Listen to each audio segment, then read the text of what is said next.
नमस्कार, आप सभी का हमारे YouTube चैनल में स्वागत है। कथा शिव महापुराण की। माना जाता है यह कथा स्वयं भगवान शंकर ने अपने श्री मुख से श्री सनत कुमार जी को सुनाई थी। यह भी मान्यता है कि जो भी व्यक्ति इस कथा को पढ़ता या सुनता है उसके कलयुग के सभी पाप नष्ट हो जाते हैं। दोस्तों, आरंभ करते हैं कथा शिव महापुराण की। एक समय की बात है, देव ऋषि नारद तप करने के लिए हिमालय पर्वत जा पहुंचे। वहां गंगा जी के तट पर एक सुंदर और स्वच्छ स्थान देख अपना आसन लगा लिया और वहीं पर तपस्या करने बैठ गए। इसी तरह वे कई वर्षों तक तपस्या करते रहे। उन्हें देख देवताओं के राजा इंद्र के मन में चिंता उत्पन्न हुई। उन्हें लगा कि कहीं अपने तप के बल से महर्षि उनका सिंहासन न ले ले। मदद के लिए उन्होंने कामदेव को बुलाया और कहा, जाओ और जाकर ब्रह्म ऋषि के तप को नष्ट करो, उनके तप में विघ्न डालो। कामदेव ने अपनी सेना तैयार करी और वहां जा पहुंचे जहां पर नारद जी तपस्या कर रहे थे। वहां पर उन्होंने एक अत्यंत ही सुंदर उपवन का निर्माण किया। उसमें तरह तरह के रंग बिरंगे फूल खिले हुए थे, भंवरे गुंजन कर रहे थे, शीतल सुगंधित हवा बह रही थी और देव अप्सराएं गान और नृत्य कर रही थी।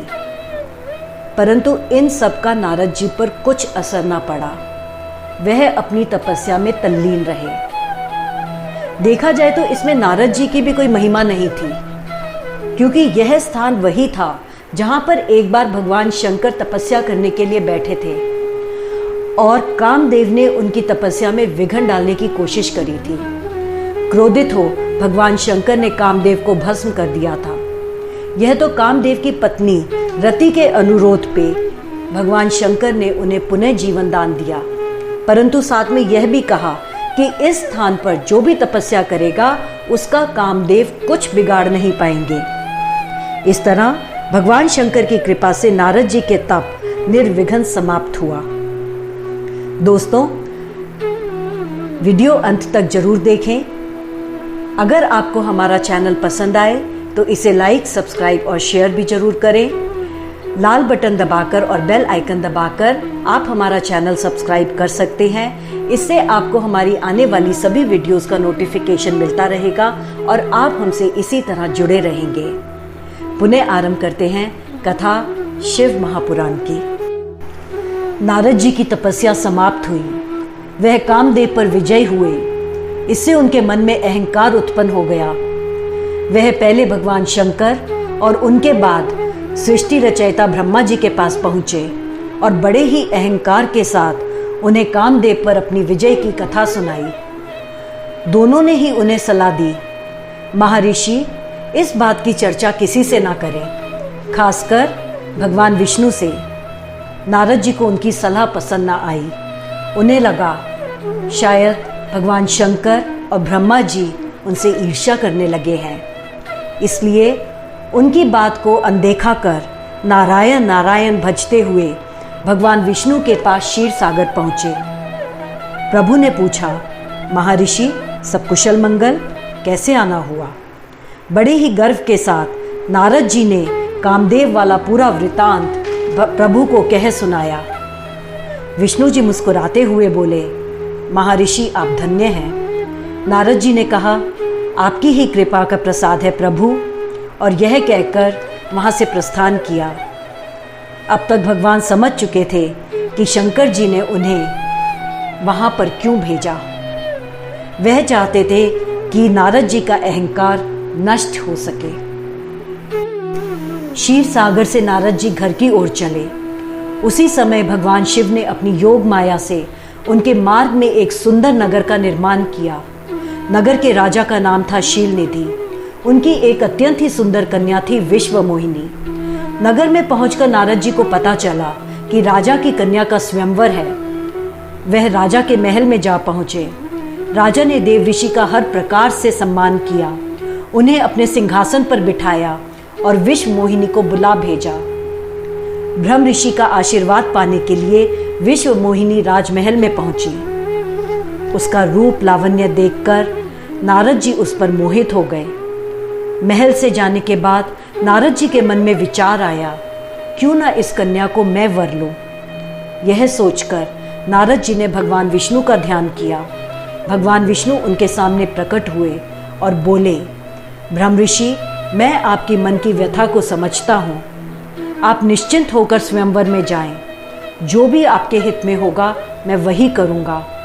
यह कहकर भगवान विष्णु अंतर्ध्यान हो गए। नारद जी भगवान की बात का सार न समझ पाए। भगवत इच्छा से नारद जी का शरीर विष्णु जी की तरह सुंदर बन गया, परंतु उनका चेहरा बंदर जैसा हो गया। नारद जी इस भेद को नहीं जानते थे। वह स्वयंवर में जा पहुंचे।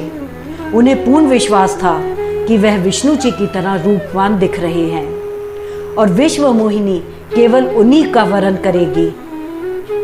जब राजकुमारी पंडाल में आई तब नारद जी ने बार बार उसका ध्यान अपनी ओर आकर्षित करने की चेष्टा करी।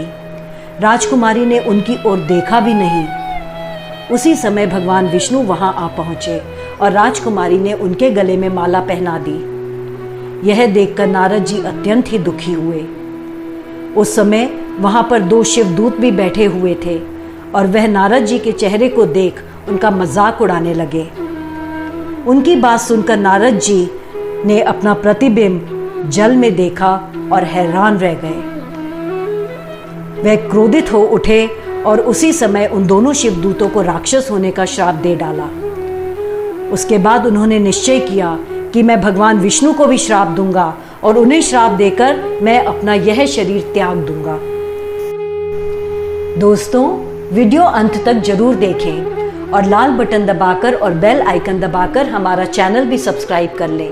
इससे आपको हमारी आने वाली सभी वीडियोस का नोटिफिकेशन मिलता रहेगा और आप हमसे इसी तरह जुड़े रहेंगे। दोस्तों, पुनः आरंभ करते हैं कहानी महाशिव पुराण की। नारद जी विष्णु जी के पास पहुंचे। विश्व मोहिनी उनके साथ बैठी थी। यह देख वह क्रोध अग्नि में जल उठे और बोले, नारायण, आप बड़े ही छलिया हो। अमृत बांटते समय आपने मोहिनी का रूप धरा, दैत्यों को छला और उनसे अमृत कलश छीन लिया। आपने जालंधर राक्षस को भी छला और उसकी पत्नी का सतीत्व डिगा दिया। आपने भगवान शंकर को भी छला और उन्हें विष पान कराया और खुद लक्ष्मी जी को रख लिया। भगवान शिव ने तुम्हें बड़ा बताकर बड़ी भूल की है। अहंकारवश तुम सब अनर्थ कर रहे हो। तुम्हें दंड देने वाला कोई नहीं है। आज मैं तुम्हें दंड दूंगा। मैं तुम्हें शाप देता हूँ। तुमने मुझे मनुष्य रूप में अपमानित किया। इसी रूप में तुम राजा बनोगे और स्त्री वियोग से पीड़ा पाओगे। तुमने वानर रूप में मेरी हंसी कराई। यही वानर उस समय तुम्हारी सहायता करेंगे। शाप देकर नारद जी का क्रोध कुछ शांत हुआ। नारद जी का शाप सुन भगवान हल्के हल्के मुस्कुराए और उन्होंने शाप को ग्रहण कर लिया। भगवान ने उसी समय नारद जी को अपनी माया से भी मुक्त कर दिया। माया से मुक्त होते ही माया रूपी विश्व मोहिनी भी वहां से अदृश्य हो गई। तब नारद जी को समझ आया कि यह सब भगवान की माया का ही खेल था और वह पछताने लगे। वह हरि के चरणों में गिर पड़े और बोले, यह मैंने क्या किया? काम के वशीभूत होकर त्रिलोकपति को शाप दे दिया। अहंकारवश खुद का ही यशगान करने लगा। हे दीनानाथ, मुझे क्षमा करो, मुझे क्षमा करो। भगवान विष्णु ने नारद जी को उठाया और अपने गले लगा लिया। वह बोले, ब्रह्म ऋषि, आपने जो भगवान शंकर का कहना नहीं माना, यह उसी का परिणाम है। भगवान शंकर सच्चिदानंद, परब्रह्म, निर्गुण, निर्विकार हैं। उन्हीं के वरदान से आज मैं सर्वश्रेष्ठ हूँ।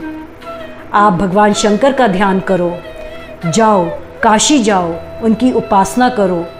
वहाँ उनके दर्शन प्राप्त करो और उनके दर्शन करने के बाद आप ब्रह्मा जी के पास जाओ और जाकर उनसे उनकी महिमा का ज्ञान प्राप्त करो।